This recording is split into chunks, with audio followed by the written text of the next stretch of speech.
Hello राजा, राजा आवाज येतोय ना? मी प्रथम तुम्हाला मुजरा करते राजा. मला जाणीव आहे राजा की आपण खूप बिझी आहात, पण खूप महत्वाचं बोलायचं होतं राजा. मी या स्वराज्यातील एक छोटासा मावळा जानू बोलत आहे राजा.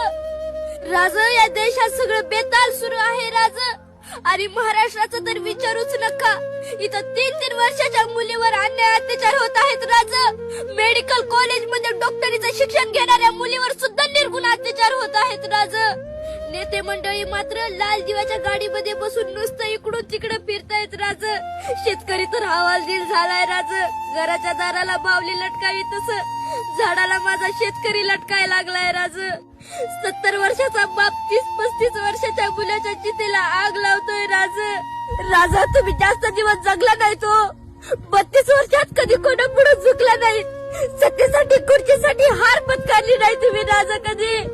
ना कधी लाचारी ऐकली नाही, ना कधी स्वाभिमान गमावला नाही राजा, ना कधी जनतेशी बैमान झाला नाहीत राजा. अहो भारतरत्न कायदेमंत्री आंबेडकर साहेब, माझा आवाज येतोय का? अहो तुम्ही रात्रंदिवस मेहनत करून लिहिलेल्या संविधानाची इथं प्रत जाळली जाते.